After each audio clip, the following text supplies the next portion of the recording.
इतिहास के अंधेरे कोनों में बहुत सारी ऐसी दर्दनाक कहानी छुपी हुई है और लोगों को दंड देने का नियम और उनके तरीके इतने खतरनाक होते थे जिसे कल्पना भी करने से शरीर थर-थर कांपने लगे। क्या इन उपकरणों का विस्तार से अगर ऐतिहासिक वर्णन किया जाए तो चलिए जानते हैं इसके बारे में। यातना उपकरण इतिहास के अंधेरे और भयावह पहलुओं को उजागर करते हैं। उनका उपयोग मध्ययुगीन समय से लेकर आधुनिक युग तक किया गया, मुख्य रूप से अपराधियों को दंडित करने और सूचनाएं प्राप्त करने या डर का माहौल बनाने के लिए इसका उपयोग किया जाता। इनमें से कुछ उपकरण वास्तविक थे, जबकि कुछ मिथकीय अर्थात कहानियों में किए जाते हैं। चलिए इनके बारे में विस्तार से जानते हैं। आयरन मेडेन यह एक ताबूत के आकार का उपकरण था, जिसके अंदर लोहे की नुकीली कीलें लगी होती थी। व्यक्ति को इसमें बंद कर दिया जाता था और कीलें उसके शरीर को छेद कर देती थी। हालांकि आयरन मेडेन को लंबे समय तक एक वास्तविक यातना उपकरण माना गया, लेकिन अब इतिहासकार इसे एक मिथक के रूप में मानते हैं।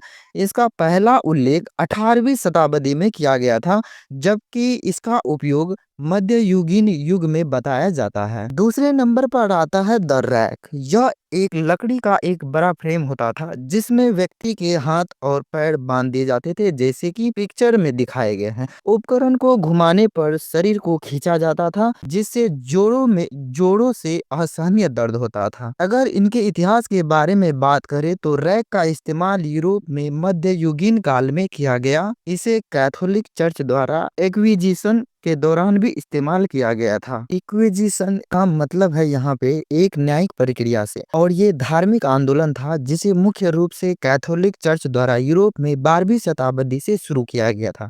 इसका उद्देश्य उन व्यक्तियों को खोज निकालना और दंडित करना था जो चर्च के सिद्धांतों का विरोध करते थे या जिन्हें हम बेधर्मी कहा कहा करते हैं। इक्विजिशन का मुख्य लक्ष्य कैथोलिक धर्म की शुद्धता बनाए रखना और ईसाई धर्म के विरुद्ध किसी भी विचारधारा या व्यवहार को रोकना था। तीसरे नंबर पर आता है स्क्रू क्रशर। यह उपकरण छोटे आकार का होता था, जो उंगलियों या अंगूठों को कुचलने के लिए बनाया गया था। इनका इतिहास के बारे में अगर जाने तो इसका उपयोग मध्ययुगीन यूरोप में किया गया था, खासकर उन लोगों को यातना देने के लिए जो पूछताछ में चुप रहते थे। चौथे नंबर पर आता है स्काफोल्ड। स्काफोल्ड फ्रांस की क्रांति के दौरान गिलोटिन का व्यापक रूप से उपयोग किया गया था। स्काफोल्ड को ही इंग्लिश में द गिलोटिन कहा जाता है। इसमें एक भारी ब्लेड का उपयोग सिर को धड़ से अलग करने के लिए किया जाता था। इनके इतिहास के बारे में अगर जाने तो गिलोटिन को न्याय और क्रांति का प्रतीक माना गया है, लेकिन यह आतंक का भी प्रतीक बन गया।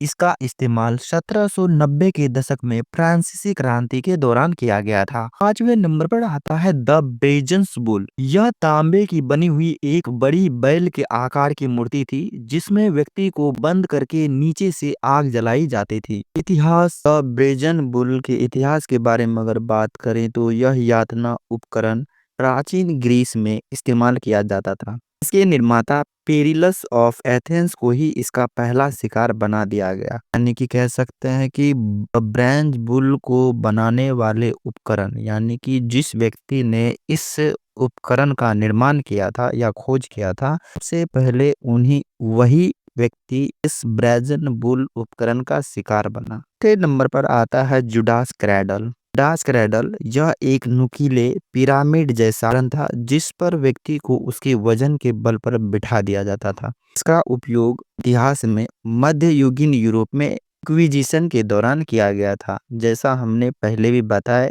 इक्विजिशन क्या होता था। सेवंथ है द चेयर ऑफ टॉर्चर। एक लोहे की कुर्सी थी जिसमें कई नुकीले कांटे लगे होते थे। पीड़ित को इसमें बांध दिया जाता था। अगर इनके इतिहास के बारे में बात करें तो इस उपकरण का इस्तेमाल 16वीं और 17वीं शताब्दी में किया गया। इसे द विच हंट के दौरान प्रचलित किया गया था। मिथक और वास्तविकता का मिश्रण के बारे में अगर बात करें इनके इतिहास, इन उपकरणों को इतिहास के बारे में, तो इनमें से कई उपकरण जैसे आयरन मेडेन इतिहास में मिथकों के आधार पर बनाए गए थे और उनके उपयोग के प्रमाण नहीं मिले हैं। इन उपकरणों का इस्तेमाल सत्ता और भय को बनाए रखने के लिए किया गया था। आधुनिक दृष्टिकोण से आज यातना उपकरण को मानवता के खिलाफ अपराध माना जाता है। कई संग्रहालयों में इन उपकरणों को प्रदर्शित किया गया है ताकि लोग इतिहास के अंधकार में पहलुओं को भी समझ सके और भविष्य में इस तरह की क्रूरता से बचा जा सके।